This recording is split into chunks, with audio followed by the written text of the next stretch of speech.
दहशत जो आप बना रहे हैं अपने विरोधियों के खेमे में, अरे मैं इतनी तैयारी कैसे? अरे मैं दहशत बनाने वाला आदमी नहीं हूँ।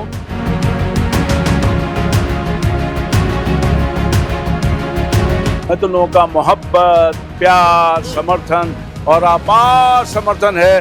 तो जो विरोधी हैं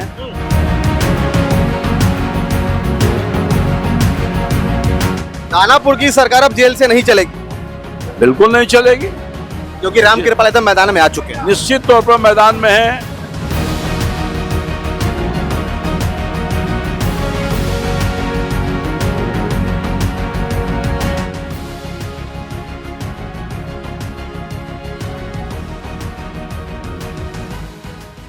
नमस्कार, आप लाइव सिटीज देख रहे हैं। मैं हूं आपके साथ मिस्टर नमृत। देखिए, बिहार में विधानसभा का चुनाव है और चुनाव से पहले जो भीड़ देख रही है चुनाव की तैयारियों की है, क्योंकि प्रत्याशी मैदान में है। क्योंकि नॉमिनेशन का जो है वो डेट खत्म हो चुका है, लोगों ने अपना नामांकन फाइल कर लिया है और अभी मैं दानापुर में हूं और दानापुर में हजारों समर्थकों के साथ राम कृपाल यादव मैदान में है।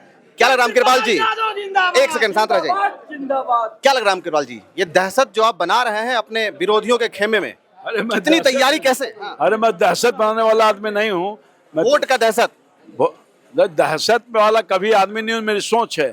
मैं तो लोगों का मोहब्बत, प्यार, समर्थन और अपार समर्थन है। तो जो विरोधी हैं वो दहशत में आ गए। हम कहाँ दहशत वाले हैं? दानापुर के लोगों का जो हमारे विरोधी हैं वो दहशत कराने की कोशिश करते रहे बराबर और वोट को रोकने का काम किए हैं, तो दहशत खत्म। कोई आदमी आम आदमी को वोट देने से नहीं रोक सकता। सरकार की कड़ी निगरानी है। दानापुर की सरकार अब जेल से नहीं चलेगी बिल्कुल नहीं चलेगी। क्योंकि राम कृपाल यादव मैदान में आ चुके हैं। निश्चित तौर पर मैदान में है और मैदान में जनता का अपार समर्थन मिल रहा है और मैं समझता हूं कि जनता का आशीर्वाद जब वोट पड़ेगा तो दिखेगा कि कितने भारी मतों से एनडीए के प्रत्याशी के रूप में मैं जीतने का काम किया हूं। अच्छा राम कृपाल जी, 5 साल से यहाँ पे आरजेडी का कब्जा था, अभी आप क्षेत्र में घूम रहे हैं, आपको क्या लग रहा है क्षेत्र में क्या क्या कमियां दिखाई पड़ रही है जो आपके आने के बाद ठीक होगा? देखिए, एक्चुअली ऐसा है, तो इस क्षेत्र से मैं पहले से जुड़ा रहा हूँ, चूंकि लोकसभा का मेंबर रहा हूँ हाँ। और बराबर यहाँ से जीतता रहा हूँ। इस बार हारे भी हैं लोकसभा, फिर भी जीते हैं। तो यहाँ कमी 3 भाग में बटा हुआ है। गंगा के उस तरफ का दियारा का इलाका, ग्रामीण इलाका और शहरी इलाका, जो जिस इलाके में मैं घूम रहा हूँ।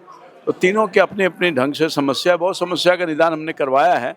दियर में तो बहुत समस्या का निदान करवाया है और ग्रामीण बेल्ट में भी बहुत सारी सड़कों का जाल बिछाया है और इस इलाके में, शहरी इलाके में भी इंफ्रास्ट्रक्चर जो होना चाहिए वो नहीं है। जल जमाव की भारी समस्या है, रोड की भारी समस्या है। तो मैंने इसका पूरा आकलन कर लिया है और जब जीत के जाऊंगा तो सबसे पहली प्राथमिकता होगी कि दानापुर की जो जनता है, जो परेशानी हालत से कई वर्षों से गुजर रही है, उसका निदान करूं और इनके जीवन को सहज करूं। अच्छा राम कृपाल जी, क्या लग रहा है जो लोग पिछले बार आरजेडी को वोट यहाँ से किए थे वो इस बार आपको वोट करेंगे? उनके अंदर ऐसी कौन सी बात आप डाल रहे हैं? क्या कह रहे हैं? क्या पॉलिसी लेके उनके पास जा रहे हैं? एहसास जो हो रहा है, 5 साल उन्होंने टाइम दिया, एक ऐसे लोगों को दिया जो जनता से दूर रहे, जनता की चिंता नहीं की, अपनी चिंता की। वो गए थे जनप्रतिनिधि बन के लोगों की समस्या को दूर करने के लिए, मगर अपने एक्टिविटीज़ से जनता को तकलीफ में डालने का काम किया है। एक तो कोई काम नहीं किया है और जनता के जो आदमी सुरक्षा के घेरे में रहेगा तो क्या जनता की सेवा कर पाएगा? सुरक्षा के घेरे में निकलने से ही डर लगता है, उनको लगता है कि हमें कुछ हो जाएगा। तो जो अपनी सुरक्षा खुद नहीं कर सकता वो जनता की सुरक्षा क्या करेगा? और यही मुख्य रूप से कारण है कि ठगाए हुए लोग हैं। चूँकि विकास भी नहीं हुआ, लगातार वो गायब हैं और ये कमी उनको दिख रही है। मैं तो सुख दुख का साथी हूँ। हर दिन, हर गांव, हर टोला, हर मोहल्ला में उपस्थिति रहती है। जब मैं लोकसभा का मेंबर रहा उस समय भी था, दानापुर में भी था। तो आगे मैं पूरा विश्वास दिलाता हूँ अपनी दानापुर की महान जनता को कि उनकी जो समस्या है उसके दुख सुख का साथी तो हूँ ही, आगे उनकी समस्या का निदान करूँगा और विकास की जो रफ्तार की गाड़ी पिछले 5 सालों में नहीं हो पाया उसको हम पटरी पर लाएंगे, विकास के पटरी पर।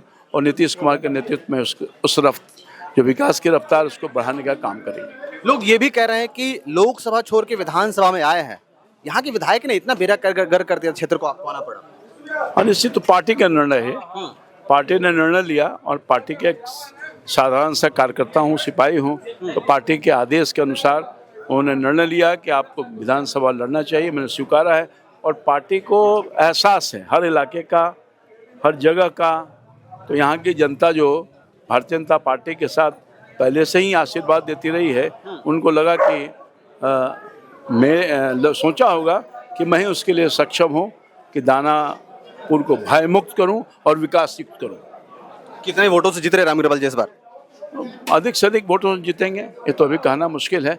जो जन समर्थन दिख रहा है, आप भी गए होंगे, असेसमेंट किए होंगे, तो जनता एक पूरे सभी लोग जनता बदलाव के मूड में लग रही है। बिल्कुल बदलाव के मूड में है, सब साथ देगी और अपना आशीर्वाद देकर मुझे जिताएगी। ये सीट एनडीए के खाते में जा रही है? निश्चित तौर पर एनडीए के खाते में जा रही है, इसमें कहीं दो मत नहीं है। चलिए, बहुत बहुत धन्यवाद। देखा आपने, हमारे साथ रामगिरपाल यादव थे और ये चुनावी मैदान में कूद चुके हैं, पार्टी ने पे भरोसा किया है और इनका कहना है कि ये सीट इस बार एनडीए के खाते में जा रही है। क्षेत्र में तमाम समस्याएं हैं, लेकिन उन समस्याओं के समाधान करने के लिए दानापुर इस बार एनडीए जीत रही है। एनडीए से रामगिरपाल यादव जो है वो चुनाव जीतेंगे, ऐसा रामगिरपाल यादव का कहना है। लेकिन अब देखना होगा, चुनाव नजदीक है, चुनाव के परिणाम सामने आएंगे तो देखने वाली बड़ी मजेदार बात होगी कि यहाँ से कौन जीतता है।